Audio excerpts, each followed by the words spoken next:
I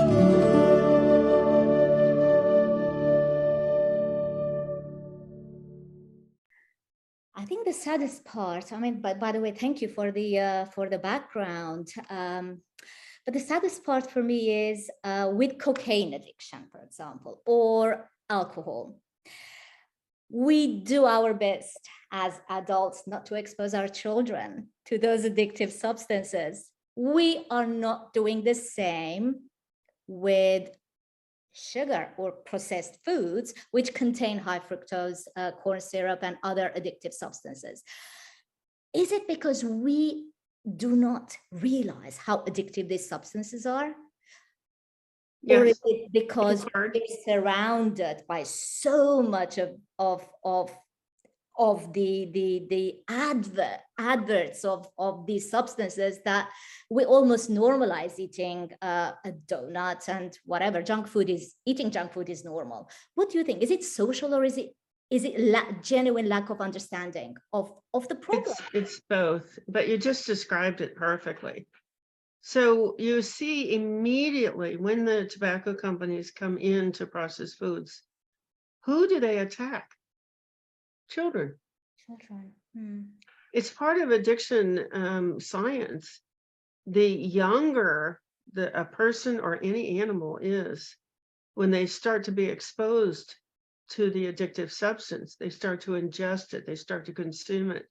The younger they are, the more difficult it will be to stop the addiction. So there'll be much more lapsing. There'll be more different attempts to try to get it under control.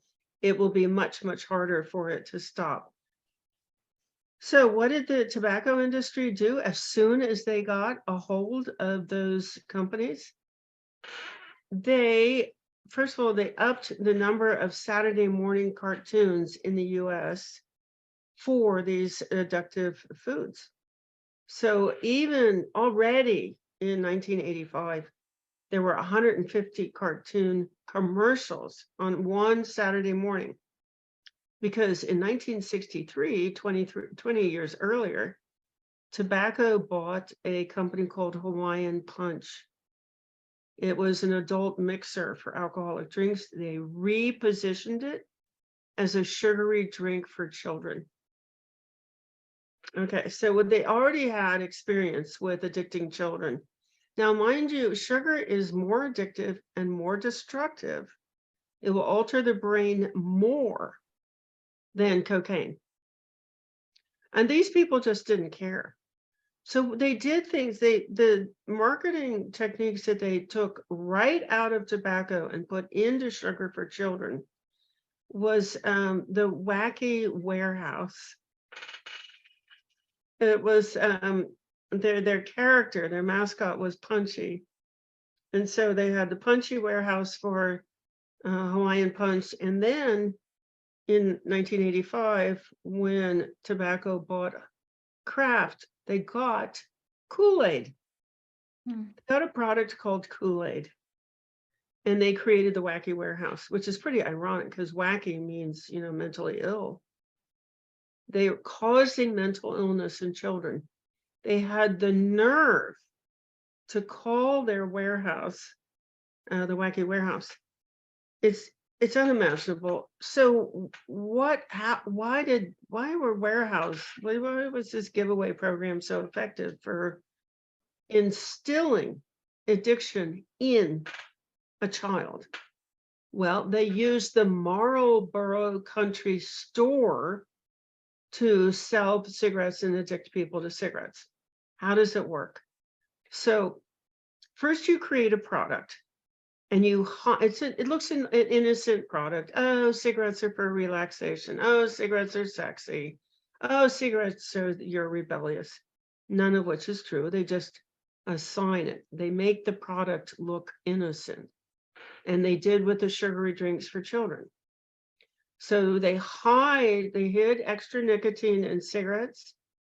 They hid extra sugar in these sugary drinks. Even alcohol companies today, they have like a wine cooler for teenagers.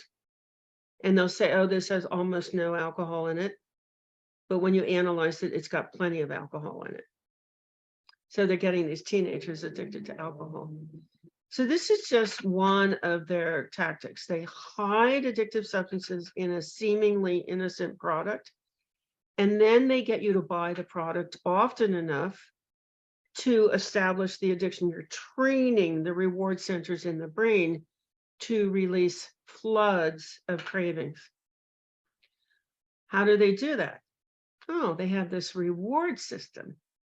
So you buy the Kool-Aid, or you buy Marlboro cigarettes, or you buy Hawaiian Punch, and you get a little purchase coupon. You save them up because you've got this warehouse, and it's heavily advertised in the like the comic books, where you can check off. You save your proof of purchase. You check off. You send in your little coupons. And so that encourages the repeat purchase. And then the terrible thing is that those products are logoed. So in the case of the Marlboro Country Store, maybe you would send in and you would get a lighter. It would have the Marlboro logo on it. Well, now you have these hypersensitive, addicted, reactive brain cells that at the mere reminder of the product will flood the brain with cravings. So now the child has bought, Kool-Aid, a Kool-Aid wristwatch, a Kool-Aid cassette player, Kool-Aid shorts, Kool-Aid hat. Now the child is surrounded by reminders, and all the child can think about is Kool-Aid. They're supposed to be learning about life. They're supposed to be gaining life skills. They're supposed to be learning how to negotiate and how to control emotions, how to think, how to be kind, how to take care of themselves. But all of that, not all, but that brain power, which is supposed to be developing the child, giving them skills, is now diverted over to cravings for sugar. It's interesting. You mentioned the visual side of the addiction. You're seeing the word wherever you look. It's on your toys. It's on your probably pencil case that you take to school with you every single day. It becomes part of your everyday life. Right? Yeah, and you talked earlier about normalizing. Normalizing. Now the mother can no longer see the danger. Yeah. So Nickelodeon carried. We start out in 1980, early 1980s, with 150 commercials in one Saturday morning.